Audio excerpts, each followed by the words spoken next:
Olá, bem-vindos a mais uma exploração profunda. Hoje, a gente vai mergulhar no último capítulo de Gênesis, o capítulo 50. É um final bem intenso, né? Cobre desde a morte de Jacó, também chamado Israel, até o desfecho da vida de José lá no Egito. Nossa fonte aqui é o próprio texto bíblico, Gênesis 50, versículos 1 a 26.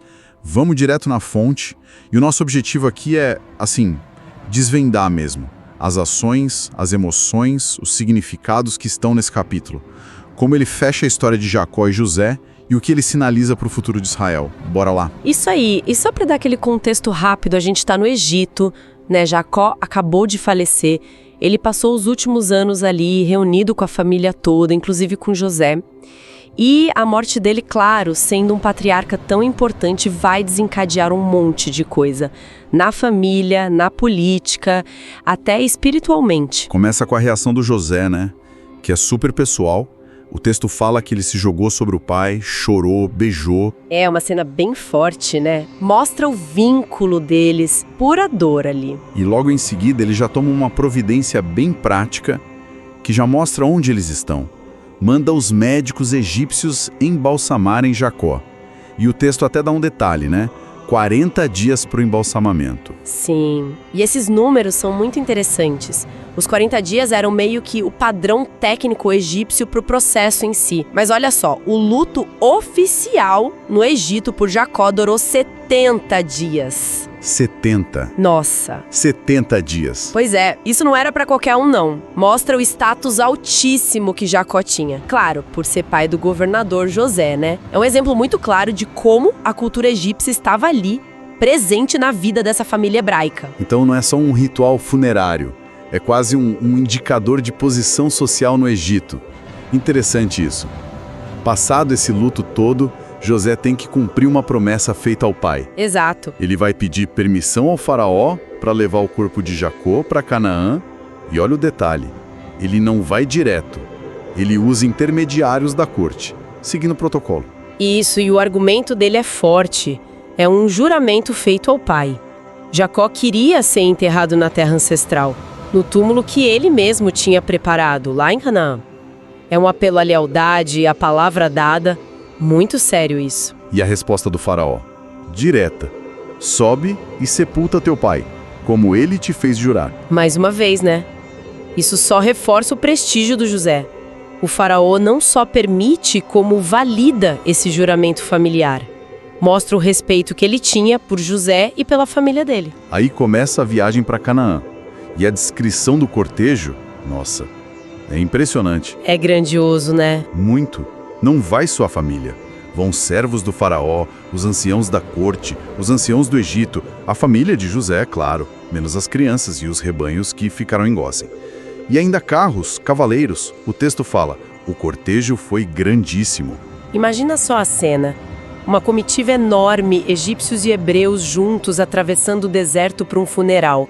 Uma demonstração de poder e de luto fora do comum. E eles faziam uma parada importante.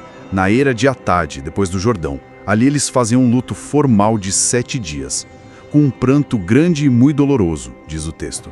Não era só um descanso, era um ritual mesmo, bem intenso. E é interessante a reação dos habitantes locais, os cananeus. Eles veem aquela comitiva toda, aquela pompa claramente ligada ao Egito, e eles comentam, nossa, que pranto pesado dos egípcios.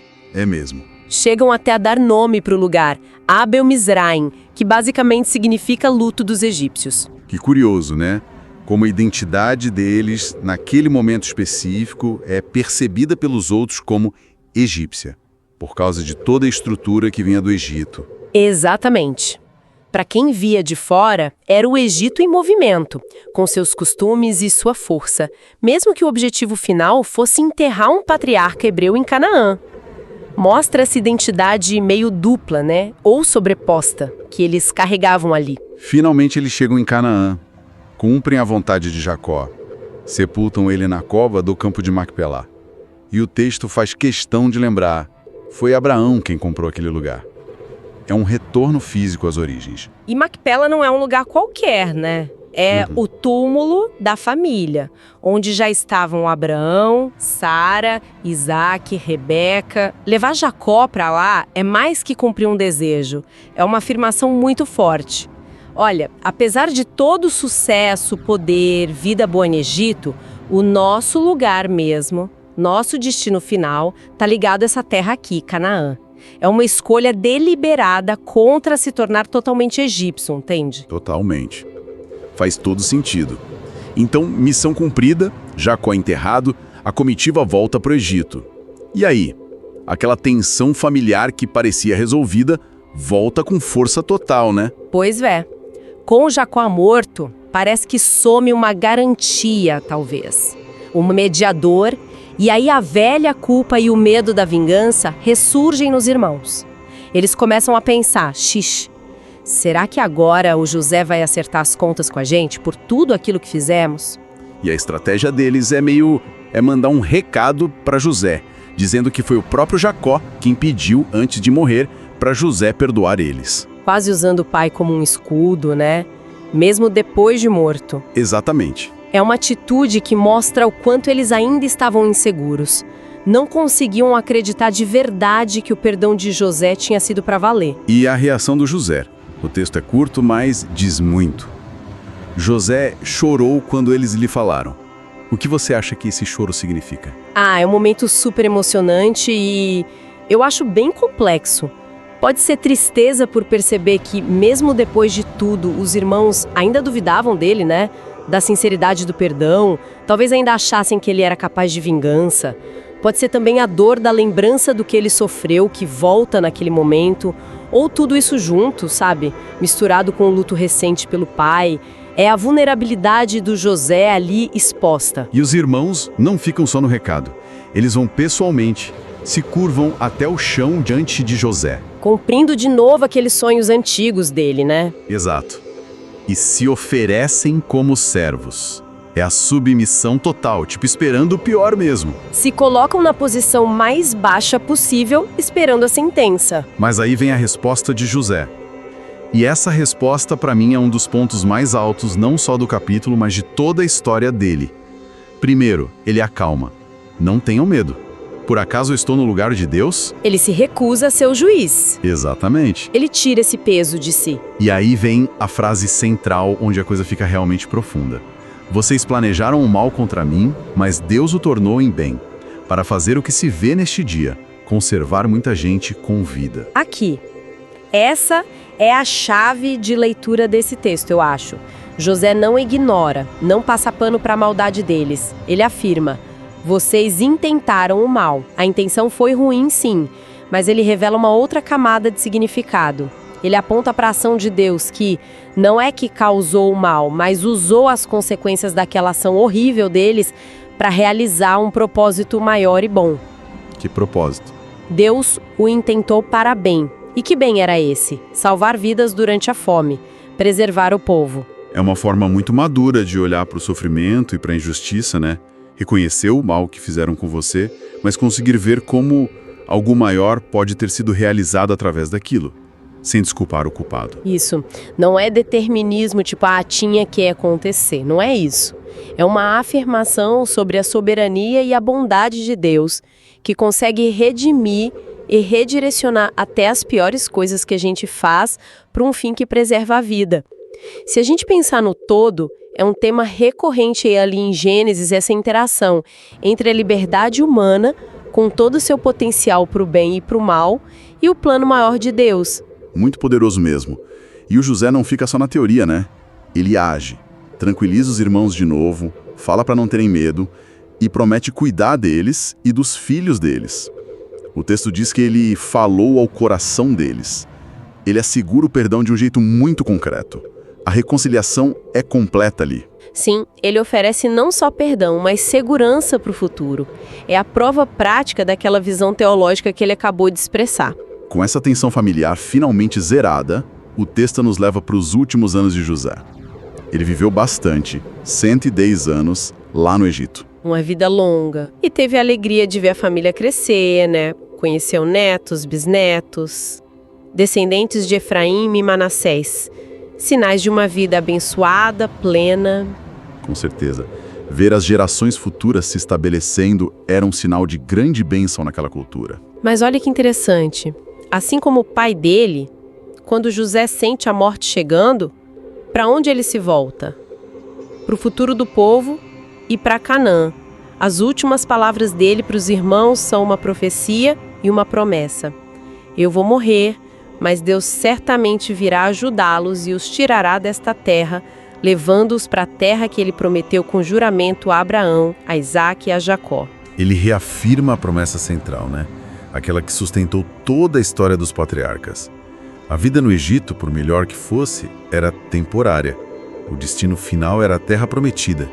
Ele mantém essa chama acesa. E aí ele faz algo muito parecido com o pai. Exige um juramento dos filhos de Israel. Isso é fortíssimo. Quando Deus intervier em favor de vocês, levem os meus ossos daqui. Uau! É a mesma preocupação de Jacó. Essa necessidade quase física de que os restos mortais voltem para Canaã. É impressionante, não é? Para pensar, José viveu quase a vida inteira no Egito. Chegou ao topo do poder mundial da época. Foi essencial para a sobrevivência do Egito e da própria família. E mesmo assim, no fim, ele não se vê como egípcio na sua essência. O lugar de descanso final dele, a identidade mais profunda, está ligada a Canaã. Esse juramento sobre os ossos dele é muito simbólico. Vira uma promessa física, um lembrete constante para gerações futuras. Olha, a gente tem um destino para cumprir, uma viagem de volta para fazer. Os ossos de José ali no Egito funcionam quase como uma âncora de esperança, apontando já lá para frente para o Êxodo. Que bela imagem! Uma âncora de esperança. E o capítulo termina assim. José morre aos 110 anos. É embalsamado, como o pai, seguindo o costume egípcio. Mas tem uma diferença importante no final. Ele é posto num caixão no Egito. Não tem aquela viagem imediata para Canaã. Exato. E esse final é muito significativo. O grande governador, o salvador da família, termina fisicamente ali, num caixão egípcio. Mas não é um fim sem esperança. Pelo contrário, é um fim de espera. Ele morre com a promessa de Deus na boca e o juramento do povo no coração.